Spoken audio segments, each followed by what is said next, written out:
La sagesse de Salomon, également appelée livre de la sagesse, est l'un des livres des apocryphes. Les autres membres du groupe comprenant 1 et 2 Esdras, Tobie, Judith, Ecclesiasticus, Baruch, la lettre de Jérémie, la prière de Manassé et 1 et 2 Maccabée. La plupart des livres apocryphes sont acceptés par l'Église catholique romaine et sont inclus dans les Bibles catholiques. Les livres apocryphes deutérocanoniques enseignent beaucoup de choses qui ne sont pas vraies et qui ne sont pas historiquement exactes. L'Église catholique romaine a officiellement ajouté les apocryphes ou deutérocanoniques à leur Bible lors du Concile de Trente au milieu des années 1500 après Jésus-Christ, principalement en réponse à la réforme protestante. Aucun des livres apocryphes n'est inclus dans le canon des Écritures.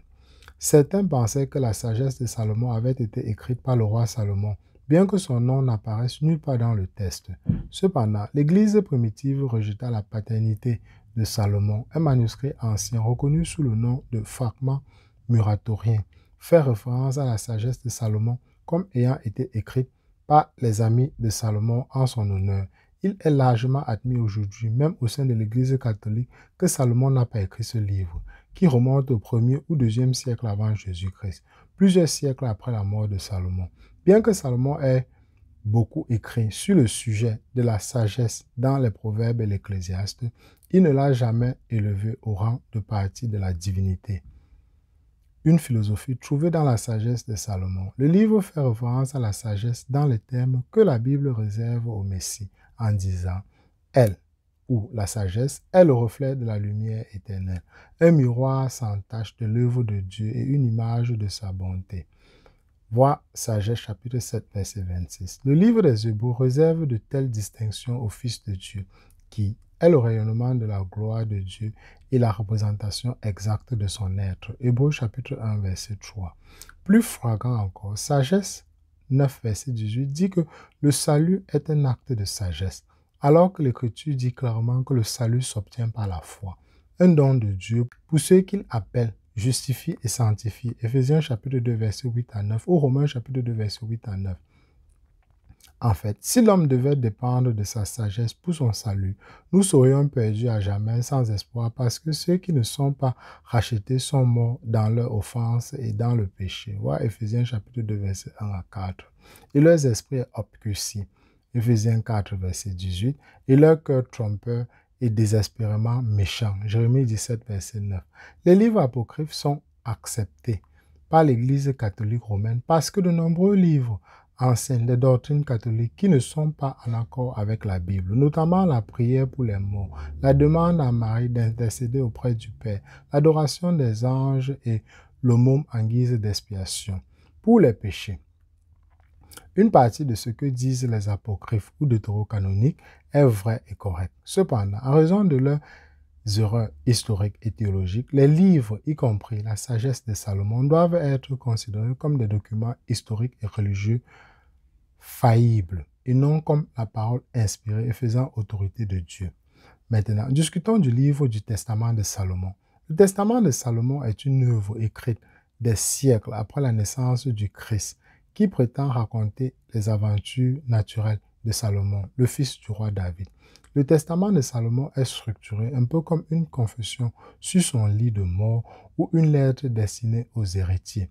La majeure partie du livre décrit l'esclavage des démons par Salomon et la construction du temple grâce au pouvoir d'un anneau magique. Le Testament de Salomon a une date de rédaction extrêmement tardive, mélange diverses idées religieuses et est profondément lié à l'astrologie. Le livre n'a jamais été accepté comme vérité, encore moins comme écriture par l'Église primitive ou les communautés juives. Selon le Testament de Salomon, un jeune garçon travaillant sur le temple est en proie à un démon qui lui aspire sa force vitale par son pouce droit. Salomon prie pour ce problème et reçoit un anneau magique de l'ange Michael. Cet objet est parfois appelé le sceau de Salomon et il aurait la forme d'un pentagramme ou d'un hexagramme, comme l'étoile de David. À l'aide de l'anneau, Salomon a servi les démons et les force à travailler sur le projet du temple. Salomon est également capable d'interroger les démons, d'apprendre quels problèmes ils causent et comment les vaincre. Ces histoires mélangent des idées spirituelles grecques, égyptienne et chrétienne. Le testament de Salomon est profondément lié à l'astrologie. Les démons sont associés à diverses étoiles et constellations. Une sorte d'alchimie médicale est également répandue. Les démons parlant avec Salomon assument la responsabilité de certaines maladies et racontent des sorts qui peuvent être utilisés pour supprimer leur pouvoir.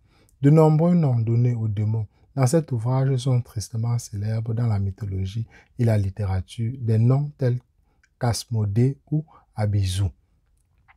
Le testament de Salomon est daté quelque part entre le 3e et le 5e siècle, près de 1500 ans après la vie de Salomon lui-même.